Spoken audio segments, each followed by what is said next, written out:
Deuxième journée de mobilisation en France contre la réforme des retraites. Des dizaines de milliers de manifestants se sont de nouveau mobilisés pour faire reculer le président Macron sur son projet phare. Le report de l'âge légal de départ de 62 à 64 ans apparaît injuste pour beaucoup. Une colère relayée par les syndicats et l'opposition de gauche. C'est en quelque sorte une forme d'insurrection citoyenne de la masse de notre peuple qui proteste contre le fait qu'on veuille lui retirer cette chose si facile, si simple, que le droit à mener une existence humaine et donc à cesser le travail à partir d'un certain âge parce que le corps, l'esprit, les nerfs, tout est usé.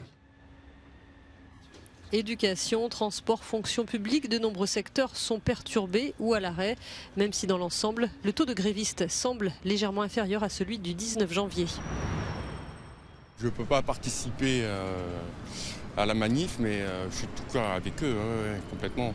Et pour tous les sujets, pour les femmes, oui, effectivement, j'ai entendu parler que c'était pas égalitaire. Je pense qu'on nous demande de faire des efforts ainsi de suite, mais est-ce que le gouvernement fait des efforts? Est-ce qu'ils font la même chose? Je pense pas. Je pense pas du tout. Des lycéens et des étudiants participent également au mouvement. De son côté, le gouvernement a déjà prévenu que le recul de l'âge de départ n'était plus négociable. Le bras de fer risque de durer.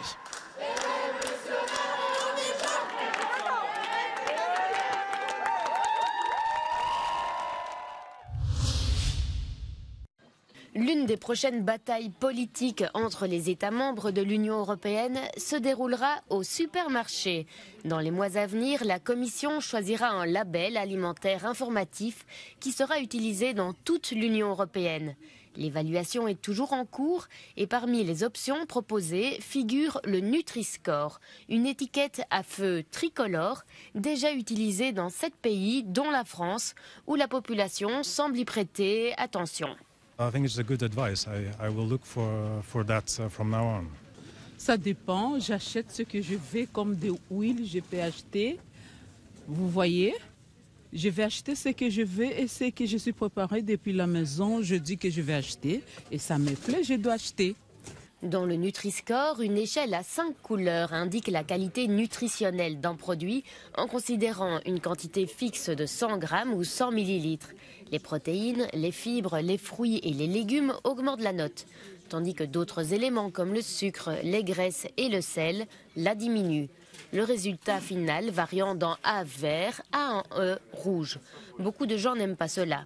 Pour le gouvernement italien et l'association des agriculteurs italiens, le Nutri-Score fournit une indication trompeuse qui pénalise les produits nationaux délicats. Ci sono purtroppo tutta una serie di esempi che fanno vedere che il Nutri-Score può trarre in inganno il consumatore. C'è una bella differenza se io mangio 50 grammi di speck o 500 grammi e di questo il Nutri-Score non ne tiene assolutamente conto.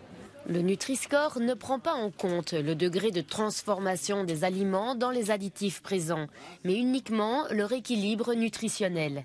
C'est pourquoi les aliments sains mais gras, comme l'huile d'olive et le beurre, sont souvent moins bien notés que les aliments emballés riches en conservateurs.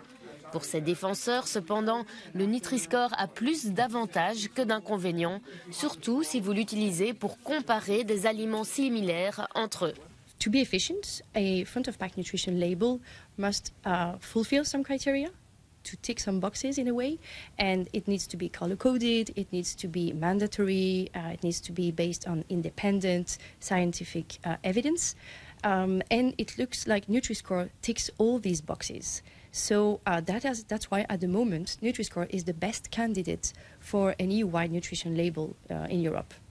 L'Association européenne de consommateurs cite plus de 100 études scientifiques indépendantes en faveur du feu tricolore et espère que la Commission le proposera bientôt aux États membres. Si tel est le cas, il est important de comprendre que le Nutri-Score ne reste qu'un résumé du tableau nutritionnel d'un aliment. Il ne nous dit pas s'il est sain, mais seulement s'il est équilibré. Les effets de la sécheresse en Espagne mettent en danger la nourriture des porcs et donc mécaniquement la production de jambon ibérique. Trop de chaleur et moins d'eau, conséquence la production de glands a baissé de 20 à 25%. Ce qui signifie que les animaux mettent plus de temps à atteindre leur poids idéal et que les agriculteurs retardent l'abattage. C'est ce qu'explique Rodrigo Cardenio Sanchez, propriétaire de cette ferme. Evidentemente, la producción de hierba y de bellota ha sido muchísimo menor este año. Hablamos de un animal que debe entrar en octubre con 90 kilogramos y debe salir en enero aproximadamente con unos 150, 140. La profession estime que la production de porc va baisser de 20% par rapport à l'année dernière. Ce sont 150 000 cochons en moins. Conséquence, le prix du jambon ibérique pourrait connaître une hausse d'ici 4 ans. Un désastre pour les éleveurs. Entre 2 y 3 000 cochinos es lo que hemos disminuido por un 15, un 20% lo que teníamos previsto. Los gastos pues han llegado a igualar los ingresos y entonces pues un desastre. Selon les experts, le changement climatique et la hausse des prix des aliments vont affecter le secteur à long terme. L'ancien président brésilien demande un nouveau visa aux États-Unis. Jair Bolsonaro a quitté son pays juste avant l'investiture de Lula et son autorisation de séjour expire. Le dirigeant d'extrême droite avait indiqué vouloir rentrer au Brésil, mais il a changé d'avis. Son ancien ministre de la Justice a été arrêté dans l'enquête sur les violences du 8 janvier à Brasilia. Côté nord-américain, une quarantaine d'élus démocrates demandent le refus du renouvellement du visa de Jair Bolsonaro. Nous ne devons pas lui permettre de trouver refuge aux États-Unis afin d'échapper à la justice, déclare-t-il. Big Joe, c'est le nom de cet allosaure, un dinosaure parmi les plus féroces, qui a vécu sur Terre il y a plus de 150 millions d'années. Le spécimen découvert sur le continent américain vient d'être acheté par le Knuthenborg Safari Park, l'un des établissements les plus visités du Danemark, et entièrement reconstitué os par os pour tenir à nouveau debout. So what we are actually trying to build here is kind of a focal point where you communicate the link between the living things today and what they came from. So this museum is trying to communicate that link between now and then, which is evolution. Big Joe a été reconstitué à 95% et très peu d'ossements sont manquants. Les visiteurs du musée pourront aussi découvrir une espèce très rare d'Archaeopteryx, une espèce hybride entre le dinosaure et l'oiseau. All living things, that could be us humans, that could be a giraffe, that could be an elephant, are a small pixel in the big picture of what life is. And of course you need to understand all the other pixels and understand the connection between them, which is evolution. L'ouverture de l'exposition est prévue pour le mois d'avril et s'annonce déjà comme un incontournable à voir au Danemark.